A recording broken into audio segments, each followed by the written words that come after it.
Hello and welcome back to my channel. Today we are going to be talking about contingencies in real estate. It is so important for both buyers and sellers to understand what the main contingencies are in a real estate transaction. And today we're going to cover the three main contingencies, which are home inspection, appraisal, and financing. In some cases, a seller will choose an offer that has a lower sale price but fewer contingencies over a higher priced offer, believe it or not. So it's really important to understand how crucial contingencies are to an offer and a contract in real estate. But before we jump into today's topic, if you can hit subscribe and like this video, you'll stay up to date with all the real estate news and market information that I share. Hi, I'm Greer. I'm a licensed realtor in Northern Virginia, Maryland, and the District of Columbia. I'm with Pearson Smith Realty, and I'm excited to be with you today. If you have any questions or are thinking about buying or selling a home, please look at that Calendly link below and book a time, even 15 minutes, for us to chat. And I'd be happy to connect with you and answer any questions you have. So let's talk about contingencies. First of all, what does it mean for something to be contingent? A contingency in real estate is a if this happens. That's the way to think about it. I will give you, say, $1 million for your house if the home appraises, if the home inspection comes back satisfactory, if I'm able to get financing.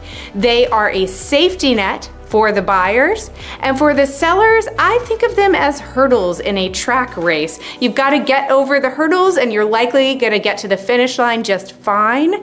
But if even one of those hurdles trips you up, that can mean that we don't get to the finish line at all. In some cases, a seller will choose an offer that has a lower sale price but fewer contingencies over a higher priced offer, believe it or not. So it's really important to understand how crucial contingencies are to an offer and a contract in real estate.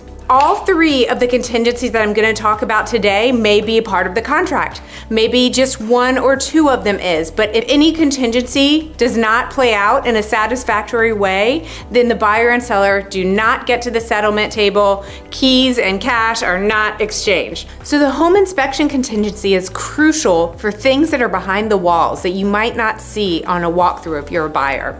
A professional licensed home inspector can come and walk through the home. This cannot be your dad or your cousin who's a contractor. It has to be a licensed professional home inspector. They come and they test all the systems and the appliances in the home. They look at the roof, the windows, and they provide a list of all the things that are wrong with the home. And there are gonna be a list of deficiencies in any property.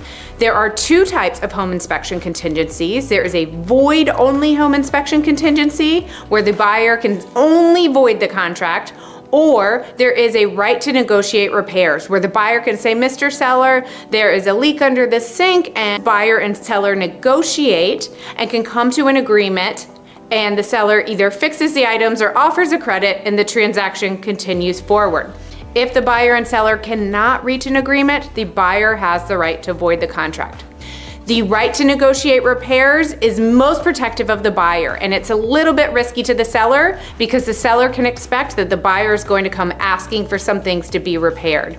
If the buyer has the void-only home inspection contingency, then the buyer is saying, it's gotta be a big issue for me to totally void the contract.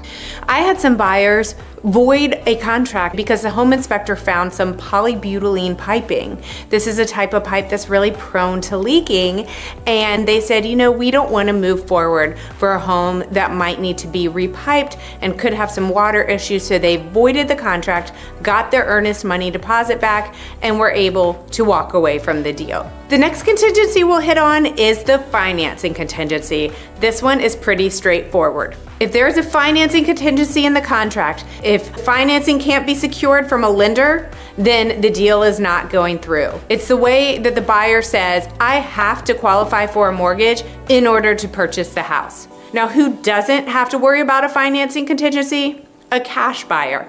Someone who is not using a mortgage, they have the cash in the bank, they're gonna deliver it to the seller. They don't have to have a financing contingency. This is what makes cash offers hard to compete against. Then we have the appraisal contingency. This is saying the home must appraise at the contract sale price in order for the deal to go through. If the buyer has an appraisal contingency in place and the home does not appraise, then they may renegotiate the sale price with the seller or void the contract and get their earnest money deposit back. I had this happen recently with some buyer clients who were under contract for a condo. They had a agreed upon sale price. They were under contract for $343,500. The home was appraised for about $7,000 shy of the sale price. So the lender is only going to give a mortgage up to the appraised value of the home. So my buyers and I went back to the seller and said, you need to lower the sale price. The seller agreed to do it and we moved forward toward closing. If the buyer and seller had not been able to agree upon a new sale price, my buyers could have voided the contract, gotten their earnest money deposit back, and walked away. Let's talk about timelines for contingencies. Now you may be thinking, does the buyer have the whole time from going under contract to settlement to get these things done? No, there are time frames.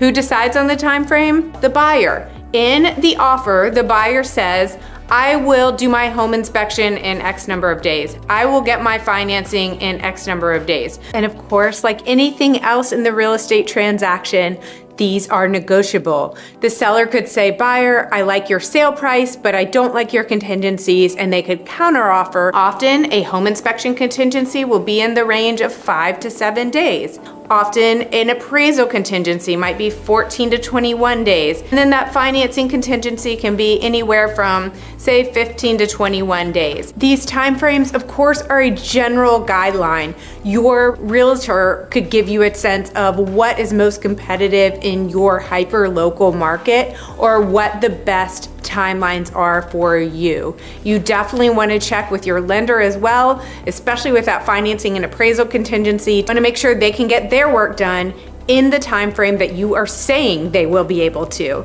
I certainly understand that contingencies are complex and often nuanced. It's very important to speak with your trusted realtor about what is best for your home sale. It's really very particular to each and every transaction, but I hope this gave you a good overview of what the contingencies are and how important they are in the real estate transaction. I'm Greer. I'd be happy to answer any questions. Feel free to drop questions in the comments or reach out to me directly. Look forward to talking to you soon. Have a great day and take care.